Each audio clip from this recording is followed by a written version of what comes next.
और सरकारी तंत्र की दुर्भावनापूर्ण नीतियों का उल्लेख किया गया है, लेकिन मुझे प्रसन्नता इस बात की है कि जहाँ कांग्रेस पार्टी की सरकार ने मुझे जेल भिजवा करके ये खुशी मनाई थी कि चौटाला जेल में मरेगा और इंडियन नेशनल लोकदल पार्टी समाप्त हो जाए। लेकिन आप बधाई की पात्र हैं, मैं पहले भी बधाई दे गया था तो मेरी गैर हाजिरी में आपने संगठन को पहले के मुकाबले में ज्यादा मजबूत बनाया। ये बात आप हम नहीं कह रहे, हमारे विरोधी भी इस बात को मान के चलते हैं कि राजनीतिक दलों में केवल मात्र इंडियन नेशनल लोकदल पार्टी एक ऐसा दल है जिसने जनहित के कामों में रुचि लेने का है। हमारा कोई व्यक्तिगत स्वार्थ नहीं, हमारा कोई राजनीतिक स्वार्थ नहीं, हमारा कोई आर्थिक स्वार्थ नहीं। मैं आपसे निवेदन करने आया हूं कि समय की आवाज दुखी लोगों को राहत पहुंचाने के लिए इस सरकार का पलटना जरूरी है। इसलिए आप लोगों के बीच में जाओ और जिस तरह से नफे सिंह विराठी ने आपको कहा, लोगों का साथ अगर आपका होगा तो निश्चित रूप से सत्ता परिवर्तन होगा, और जब सत्ता परिवर्तन होगा तो फिर मेरे कहने की आवश्यकता नहीं। अगर हमने अतीत में अच्छे काम किए हैं तो भविष्य में और ज्यादा अच्छे काम करना। सीधी भाषा में आपको एक ही बात कहते जा रहा हूँ, रात बना लो, अरे सारे कोर्ट में काट दूंगा, फिर किसी को कोई नहीं। हमारी सरकार के वक्त में 3600 बच्चों को नौकरी वजह से मुझे 10 साल की सजा भुगतनी पड़ी थी। आपके जब सरकार बनेगी तो मैं आपसे वायदा करके जा रहा हूँ, और मेरे भी आपके आप लोगों से वायदा कर सकते हैं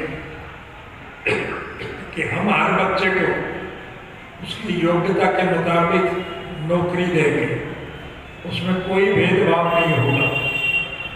हर बच्चे को, चाहे वो हिंदू है, सिख है, मुसलमान है, ईसाई है, हरिजन है, बैकवर्ड है, व्यापारी है, कर्मचारी है, मजदूर है, चाहे कारखानेदार है, किसान है या कमेरा, पढ़े लिखे हर बच्चे को उसकी योग्यता के मुताबिक नौकरी देंगे।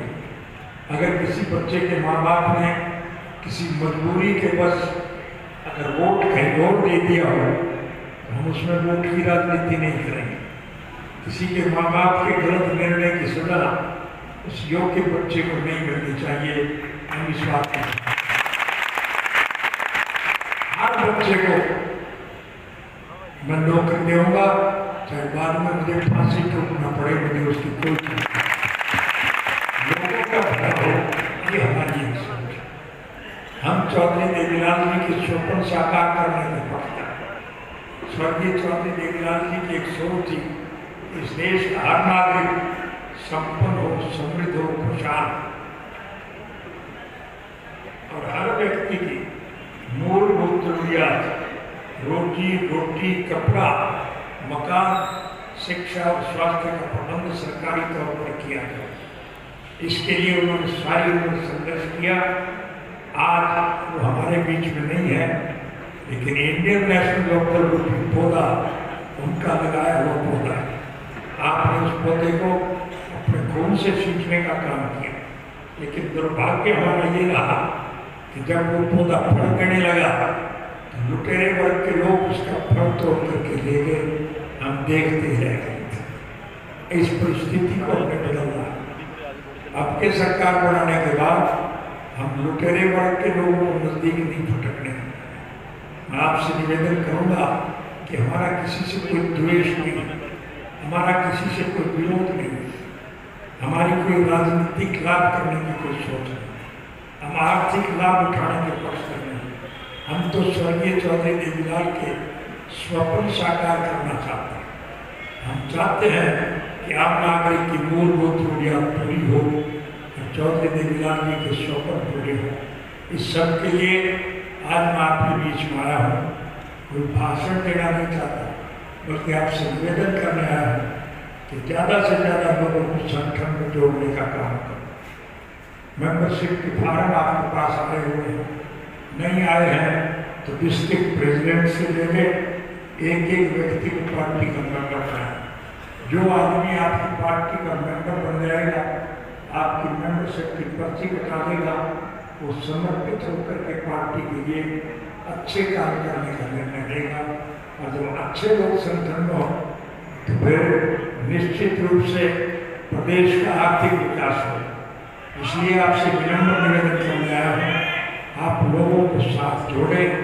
लोग जब आपके साथ जुड़ना चाहते हैं, आज आम आदमी की एक सोच, किसी से भी पूछ ले, हर जबान से एक बात निकल रही है कि अब के इंडियन नेशनल लोकदल पार्टी की सरकार पर। उर्दू का एक मुहावरा है, आवाज एक गलत नगाड़ा एक खुदा, कि जनता की आवाज जो होती है वो भगवान का नगाड़ा होती है। निश्चित रूप से आपको इन परिस्थितियों का लाभ उठाने का अवसर मिला है और मैं उम्मीद रखता हूँ कि आप लोग संघर्ष करके इस नई सरकार का गठन करेंगे और आपकी जब सरकार बनेगी तो हर एक प्रकार की सारी सहूलियात सरकार की तरफ से दी जाएगी।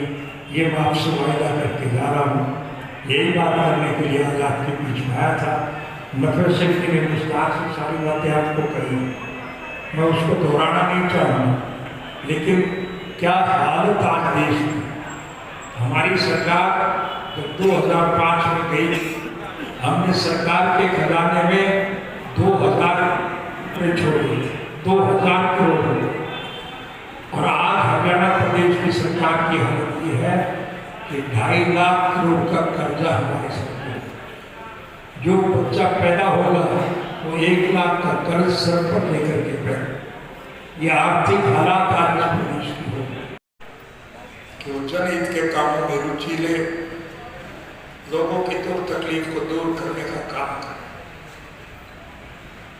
मौजूदा सरकार के मुख्यमंत्री ने मुख्यमंत्री का पदभार संभालने के बाद सर्वप्रथम एक घोषणा की थी कि मुख्यमंत्री निवास की खिड़की पर जो कोई आकर के दरख्वास्त देगा उसका काम किया जाएगा।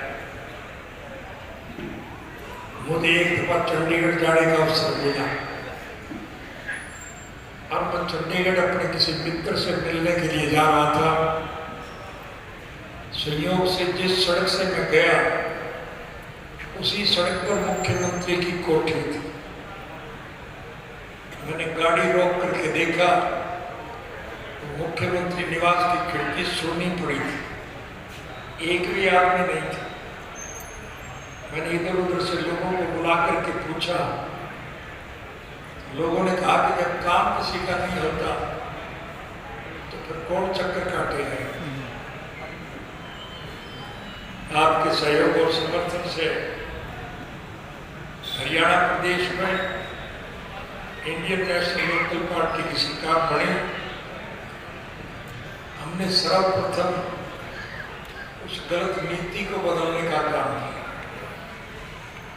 लोग सरकार के चक्कर न काटे, लोगों को सत्ता प्राप्त लोगों के पास अपनी शिकायत करने के लिए जाने का अवसर न मिले। हमारे शासनकाल में सरकार लोगों के पास जाया करती थी। मैं हरियाणा प्रदेश के एक गांव में गया था कि नहीं, तुम सभी लोग बैठे हो, क्या मैं आपके गांव में नहीं आया था? और गांव के लोगों ने जो मांग रखी उनको हमने हाथ की हाथ पूरा करने का काम किया। जो विकास के काम हमारे शासनकाल में हुए, अब उन पे सरकार की तरफ से किसी प्रकार की कोई भी सहूलियत मुहैया नहीं की गई। सड़कें तो हमने बना दी थी, लेकिन अगर वो सड़कें टूटी हुई है तो उसकी मरम्मत भी ये सरकार नहीं कर पा रही।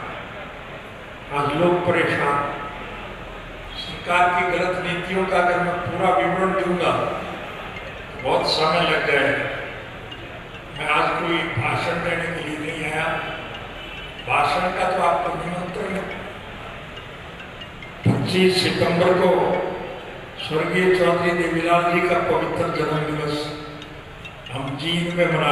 जब जननायक चौधरी देवीलाल जी ने संगठन की नींव रखी थी और दादाजी ने संगठन को गांव-गांव में जाकर के मजबूत करने का काम किया था, तो उसका कारण एक ही था कि संगठन को खड़े करने का असली मकसद ये था कि हम लोग अपने हक की बात रखना सीखें, एकजुट होकर के अपने हक की लड़ाई लड़ना सीखें। ये संगठन कोई राज करने के लिए नहीं खड़ा करा गया था। आज कहीं ना कहीं देश प्रदेश का किसान, व्यापारी, कमेरा वर्ग परेशान है सरकार से। किस तरह हमारे ऊपर कोरोना काल के अंदर कोरोना काल की आड़ लेकर के ये कानून थोपे गए, बड़े बड़े घोटाले करे गए। आज मजबूर है देश का, प्रदेश का किसान, कमेरा वर्ग, मजदूर सड़कों पे आने के लिए। आज ये सरकार अगर सोचती है कि किसान थक हार करके अपने घर चला जाए, मीडिया के साथ मंच पर बैठे हमारे बहुत ही सुधारू चौधरी मुखबिर आर्य जी, राष्ट्रीय सचिव,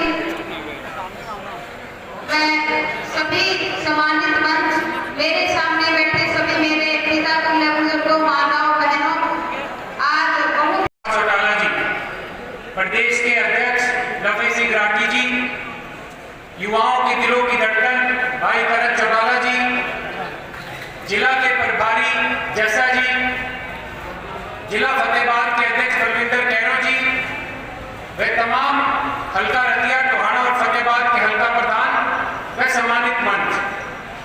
आज मैं आप लोगों के बीच में कोई बात कहने नहीं आया, सिर्फ एक ही बात कि आज हमारे लिए इतना बड़ा खुशी का दिन है कि एक आप लोगों के हित के लिए, आप लोगों के हकों के लिए 3206 घरों में चूल्हा जलाने के लिए चौधरी ओम प्रकाश चौटाला जी ने जो जेल की सजा काटी, वो सजा पूरी हो गई और आज चौटाला साहब हमारे बीच में है। तो ये एक ऐसा अवसर है जैसे भगवान श्री राम अयोध्या लौट कर वापस आए हो। मैं तो आप लोगों से यही कहना चाहता हूं कि आज चौटाला साहब हमारे बीच में आए हैं, इससे बड़ी खुशी की बात इंडियन नेशनल लोकदल पार्टी के लिए नहीं है। और ये खुशी की बात आने वाले समय में हरियाणा प्रदेश के लिए भी होगी, क्योंकि हरियाणा प्रदेश के अंदर एक परिवर्तन आने जा रहा है। आज जहां भी हरियाणा के अंदर आप जाएंगे, एक किसानों का मुद्दा किस प्रकार से आपको देखने को मिल रहा है। जगह जगह किसानों के साथ अत्याचार करने का काम ये मौजूदा सरकार कर रही है। आज करनाल की बात कर ले तो आपने देखा कि पिछले 2 दिनों पहले करनाल